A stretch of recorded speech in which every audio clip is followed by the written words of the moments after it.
See, he gets the handle on it. Pettisball comes over the block from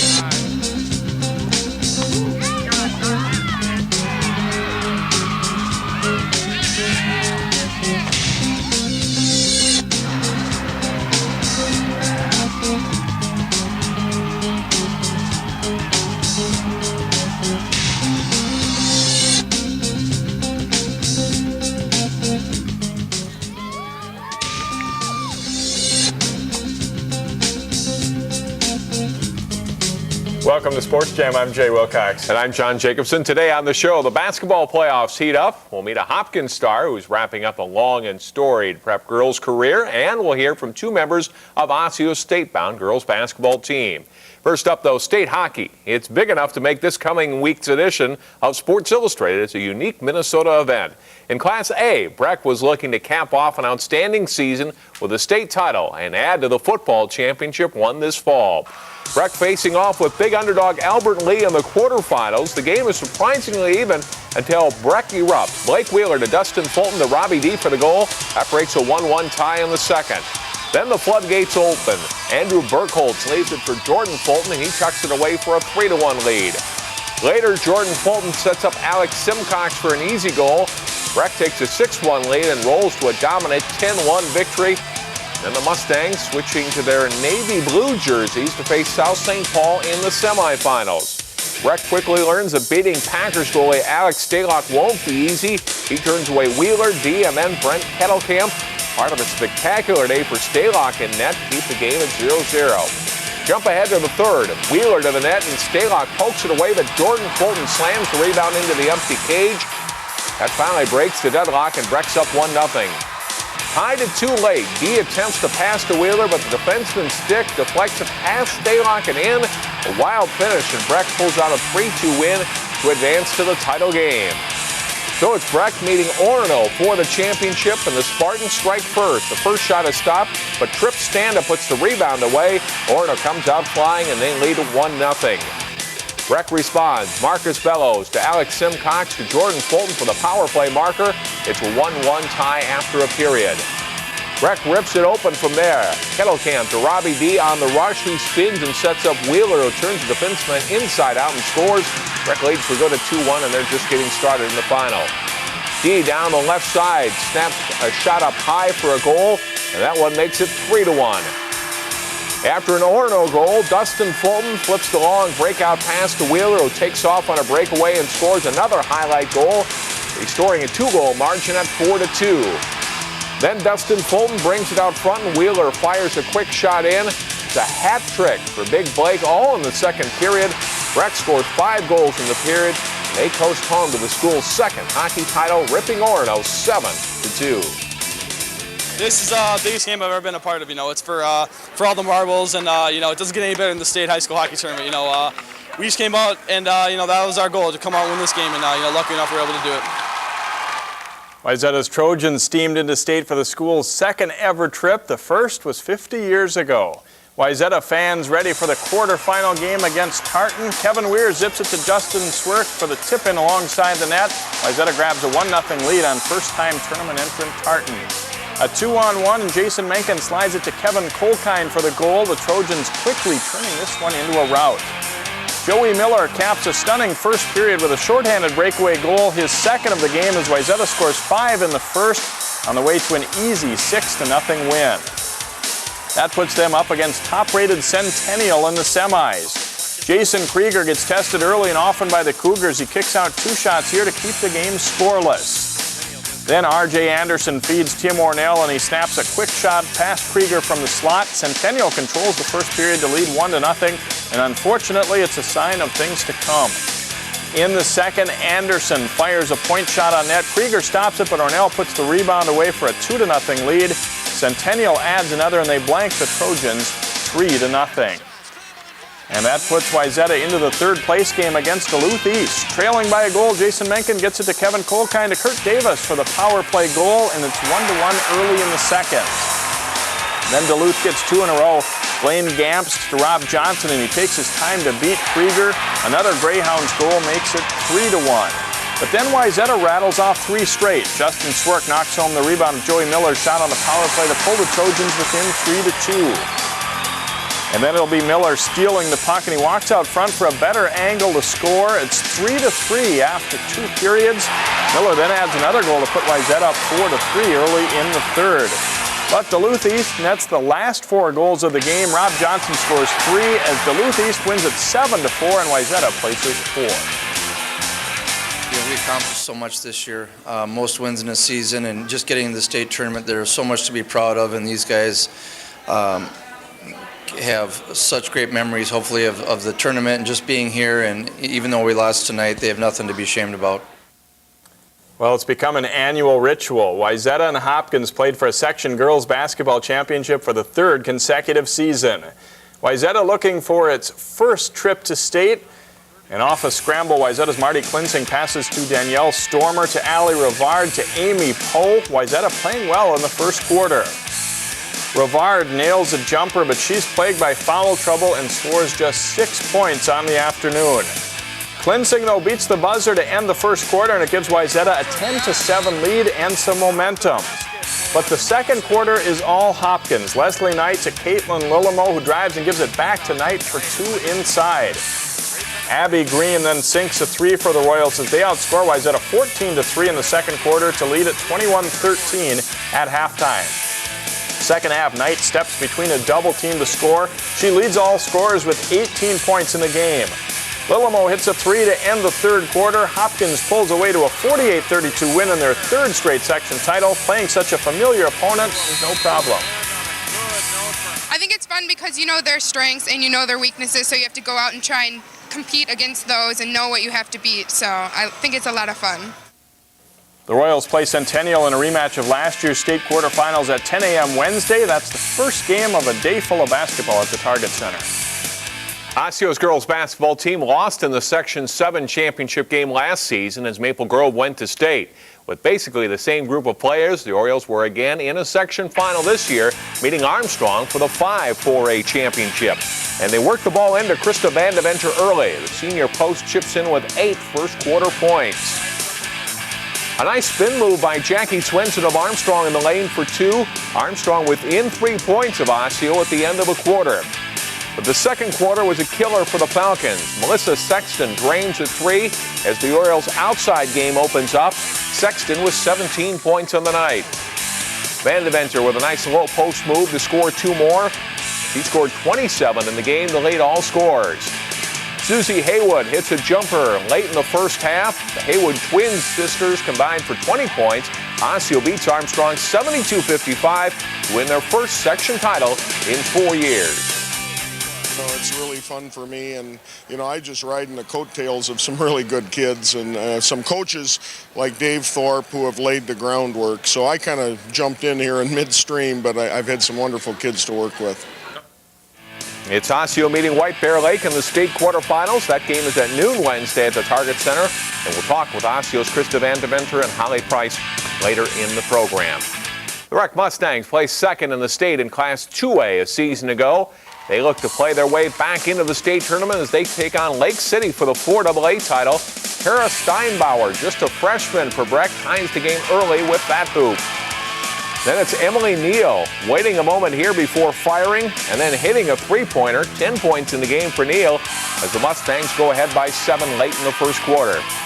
Second quarter, and Kelly Ray Finley buries the long jumper as the Mustangs open up a 10-point lead on the Tigers going into halftime. Finley with 15 points in the game. Lake City cuts into that lead with a Heidi Steffenhagen basket in the third quarter off a nice passing play. But Breck is too strong. The Mustangs work it into Melissa Miller, puts the Mustangs ahead by a dozen late in the third quarter. And later it's Miller as a passer to Finley underneath for another Mustangs hoop. Breck is headed back to state for the 3rd straight season. They beat Lake City 46-28 for the Section 4AA title. We were a little nervous coming into this game. First half was a little scary, but I think we played well as a team, and it's definitely exciting to go back again. And it should be a great quarterfinal matchup as Breck meets New London Spicer. That game is Wednesday at 8 p.m. Now in Section 6 of Class 3A, Totino Grace falls 1 game short of reaching state. The Eagles lost to Andover in the section final 37-26. And no big upsets this year. The local teams that were seeded number 1, all going on to state. And we could have an Osseo-Hopkins matchup in the semifinals of that 4A tournament as well. Time for a break here on Sports Jam. Next up on the show, boys basketball teams start on their road to state.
Welcome back to Sports Jam. And let's jump right into the highlights from section boys basketball. Armstrong meeting Park Center in the 5-4A quarterfinals. Everett Pettiscott battling underneath before finally getting the ball to drop.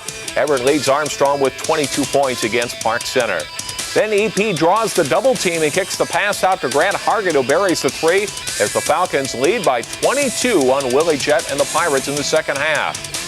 But Park Center comes back. Miles Webb buries a three-pointer here. Webb scores 20 for the sixth-seeded Pirates. And their defense creates turnovers. Andre Gilbert steps in front of the pass for a steal and dunk as Park Center gets as close as 8 points in the fourth quarter. But the Falcons hold off the Pirate attack. Pettiscott will tip in a missed Deontay Ferguson shot here, and Armstrong beats Park Center 58-43. In another quarterfinal round game, second-seeded Osseo crushed Cooper 75-34. Jesse Becker led the Orioles in scoring with 21 points. In the 5-4A semifinals, Minneapolis-Henry plays Mounds View Tuesday at Armstrong, while the Falcons play Osseo at Champlin Park High School. Both those games start at 7. The section final then will be Friday night at Rogers High School. The number 1 and 2 teams in the state, Hopkins and Chaska, call Section 2 home. It was Edina's Tom Connell and the Hornets, though, hoping to pull the huge upset of Hopkins in the quarterfinals. Chris Bright gets them started with the first hoop of the game. They hold the Royals scoreless the first 4 minutes. But after a slow start, Hopkins gets going. Matt Rosenberg put them up for good. Then he'll draw the defense before dumping a pass off to Mitch Hankey for the dunk. Hankey scores 19 points in the game. In the third quarter, Hankey drives baseline, and then watch with a reverse layup, scoring 2 more here. Hopkins outscores Edina 41-22 in the middle 2 quarters to pull away from the Hornets. They beat Edina for a third time this season, 68-41 the final. Now the Royals will now meet Eden Prairie in the Section 2 semifinals Tuesday. That game tips off at 8 o'clock at Cooper High School following the Chaska-Minnetonka game. Also in Section 2, Wayzata meeting Minnetonka for a third time this season. The Trojans get an early lead. Grant Fossum to Ross Winnikins for the hoop. Wayzata goes up by 4. But the Skippers come back. Tom Conboy gives it up to Zach Prohaska, who ties the game. Minnetonka goes on to win 65-53 to eliminate Wayzata from the playoffs. Maple Grove is now in Section 8 with primarily schools northwest of the Twin Cities. The Crimson hosting Bemidji in the section quarterfinals. Greg Martin is denied inside, but Mike Moberg is there to put it in. Moberg scores 10 in the game for the Crimson. Maple Grove takes control of this one. Martin knocks down a 3. He pours in 21 for the night as the Crimson roll past Bemidji. However, they lost to Elk River Saturday in the section semifinals, ending their season. Brooklyn Center won 7 of its last 8 regular season games. Would it carry over to the playoffs? In Section 6, Class 3A, the Centaurs on the road to face Spring Lake Park. Roderick Powell makes the steal and comes up with a layup off the Panthers' turnover to put BC up 6 in the first half. Spring Lake Park's Troy Merritt on the move stops to nail a three-pointer off the glass. Merritt scores 40 points as Spring Lake Park ends Brooklyn Center season 86-76. In Section 7, Class 4A, Champlin Park at Anoka. The Rebels defense comes up big with this turnover. Kenny Williams ties the game late with the basket. But with time winding down, it's Anoka who gets the final shot. Jesse Huger drills a 3 to win it for the Tornadoes. They eliminate Champlin Park 46-43, advancing on to the semifinal. Tina Grace and Breck both moved on, though, Jay, in their respective sections. Good start for those clubs. Straight ahead in our Sports Jam Spotlight, meet one of the area's all-time greats in girls basketball, Leslie Knight of Hopkins.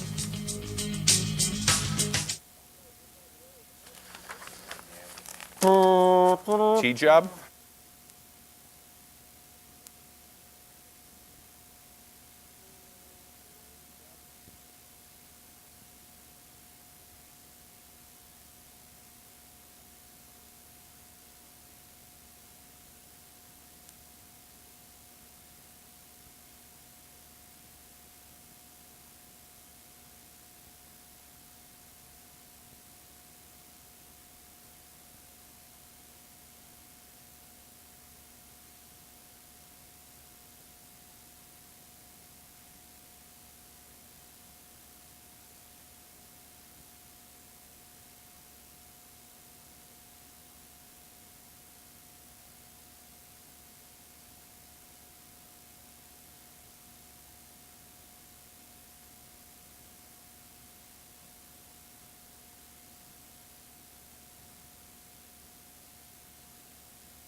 Welcome back to Sports Jam. The Hopkins Royals' third consecutive appearance at the State Girls Basketball Tournament will also be the last for senior Leslie Knight. And Drew Keough joins us now with a look back at Knight's career. Yeah, guys, 6 years on varsity, counting all the way back to 7th grade.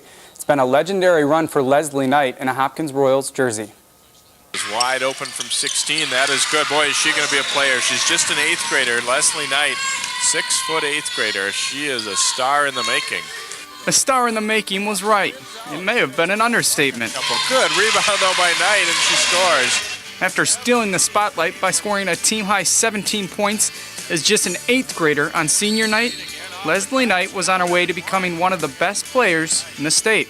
It's gone so fast. I mean, we had senior night the other night, and I was looking at all of our posters, and that was my poster up there, and I've seen so many seniors go before me and seen their posters up there, and this year it was me, and it was just such a weird feeling. Well, she's a very unique player. She works her tail off every night she takes the floor, practice or games. She's been a leader since her 9th grade year. She's just a very special kid. Logging court time as early as 7th grade, Knight developed her skills against older competition, much like the way she learned to play the game. 2nd grade, I played probably on the school team, and usually that was like 5th and 6th graders, but I was always just in the gym, and my brothers were at the elementary school, so they knew the gym teacher, and the gym teacher knew about me, so he offered to let me come up and play with the older girls. And now she's the older and wiser one. Over 2,000 points in her career, star on one of the state's top teams, and a front-runner for Miss Basketball, but it's a state title that has eluded her. It's definitely something that we think about often, and the 3rd place game, no matter what, it's great because you get to play as many games as you're able to play. And as long as we get to do that, I'm going to be pretty thankful, but making it to that championship game would be just great this year. I mean, we've never done it, and it would just be awesome. Knight has helped lead the Royals to an 85-6 record over the past 3 years, finishing 3rd at state the past 2 seasons. After defeating Wayzata to claim the Section 2 4A title for a 3rd straight season, but guess who? Leslie Knight. The Royals are headed back to state with one of the fiercest competitors on their side. Well, she's very important to us. I'm not going to kid you. She's 21 points and 10 boards a night. You take that out of anybody's lineup, you're going to feel the effects of it. I think that my post moves are finally starting to come around, and I mean, I've been working on them since I was, little, but these past 2 years, I think they've definitely started to show a little bit, being more comfortable with my back to the basket. She'll be remembered as one of the best to wear royal blue. She'll be remembered in my life forever. You just don't come across better people than her. Night in, night out, she's just bringing it everything she has, and she does it with a positive attitude. She's a complete package. But come next year, she'll wear maroon and gold, playing for the Golden Gophers at the University of Minnesota. I had the U coach here for a home visit and the Colorado coach here for a home visit, and when it came down to it, I just ended up picking the U, and it was a really hard decision, but my parents and I, we talked about it, seemed like every single day, every single second, and it was getting kind of stressful. And playing in front of all my fans here at the U, and the team chemistry on the U team and the coaches were just awesome. I don't regret my decision at all, and I'm happy about it. It was just a really good feeling. Leslie Knight has had a great high school career, and she has a bright future ahead of her.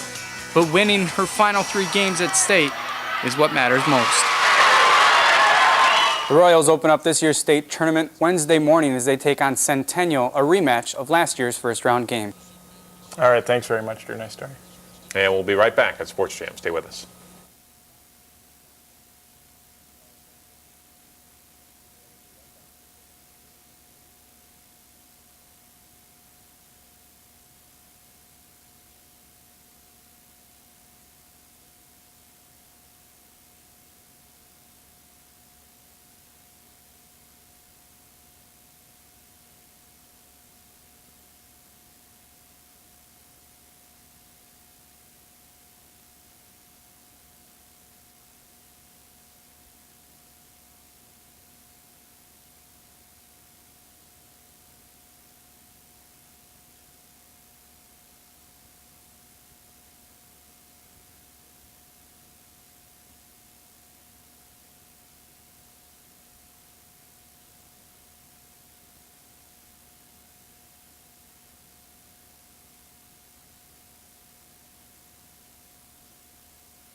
3 local girls basketball teams will play in the state tournament this week. Breck in Class 2A, Hopkins and Osseo in Class 4A. 2 of the Orioles have joined us today on Sports Jam. Krista Vandeventer and Holly Price, and thanks for coming in.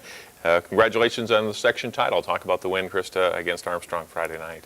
I think it was a really good win for us. We worked hard all season for that game, and I thought we just really played well, and we just clicked as a team, and we got the win. You had very good team play. You don't often or always get great scoring all the way around, but you had the guards contributed. Both Haywood sisters got a lot of points, and you had your share, and everybody kind of came together, and I guess that's what you need. I think we had like 4 players in double figures, so it was really important for us to have balance in that game because we knew they were going to try to stop the inside, and then they would also be watching the outside too. So I thought the Haywoods really did a good job of penetrating and kind of opening some stuff up for us there. Holly, this is obviously a big goal for the team to reach state because you guys came so close last year, and that's got to be thrilling just to be able to get there at this point. Yeah, it was awesome. We all hated losing last year and even the year before that, and it was so fun to actually win and win by a good amount too. So now it's on to the state tournament. You'll play your first game Wednesday at noon at the Target Center, and you've played at the Target Center this year. Talk about that court. It's a bigger court, a little different atmosphere. What's it like playing down there? It's a lot bigger than normal court. It seems like you're running forever before you get to the other end, but like you said, we played last year and this year, so we're kind of used to it, I guess. Krista, does that help, having played on that court before? Yeah, I think it's a little to our advantage, you know. We've played there before, we know the floor. Like, the atmosphere is a little different, the depth perception is a little different. When you're shooting free throws, it's just a little different. I think that'll help that we played there before. Is it a hard thing? What's the hardest thing to adjust to? Is it the free throw shooting, or the crowd's farther back than it would be at a high school gym, or what? I think both. It's just different because it's so much bigger, and like I said, the depth perception is kind of weird, so. Holly, great basketball tradition at Osseo. This is the first time this group has been there. Do you compare yourself to past teams, and do you know much about the history of the program? It's hard to compare us because I always looked up to the other, I don't remember what year it was, 2000 I think, that won, and I just thought they were the coolest people ever, and it's hard to see that we're actually them now, we're in the state tournament. It's cool. Did you go to the games back then? Do you remember that? I was there. Yeah. How about being in the state tournament, Christy? Obviously, now you've gotten there, you want to go farther and win it. What's going to take to put 3 good games together here this weekend? A big thing is in the state tournament is probably going to be defense. You know, the scores of the state tournament games are usually lower, so that the defense contributes a lot to that. So I think if we pick up our defense and just work together again, on offense, I think we should be okay. You haven't learned a lot about White Bear Lake. At this point of the season, do you just kind of worry about your own game and adjust as the game comes up to the opponent? We were just concentrating on getting through sections, and now we're through. We can start looking a little more at White Bear Lake and the other teams, so that's what we're planning on. All right. Well, it's been a great run so far. 25 wins on the season. Good luck this week. It should be a great week of basketball down in Minneapolis. Thanks. Krista Vandeventer, Holly Price from the Osseo girls basketball team. Again, they will play White Bear Lake in the state quarterfinals Wednesday at noon at the Target Center, and that tournament continues through Saturday in Minneapolis. We'll take time out and be back to wrap up the show in just a moment. America, America. Find out what you can do. Contact Volunteers of America today. Our game of the week will send a team into the state boys basketball tournament. The Section 5 4A final matches the Osseo Armstrong winner against either Mounds View or Henry. The game is Friday night at Rogers High School. Watch the replay Saturday night at 7:30 here on Channel 12. And that will do it for this week's edition of Sports Jam. Next week, state girls basketball and adapted floor hockey plus section boys hoops. We'll see you then.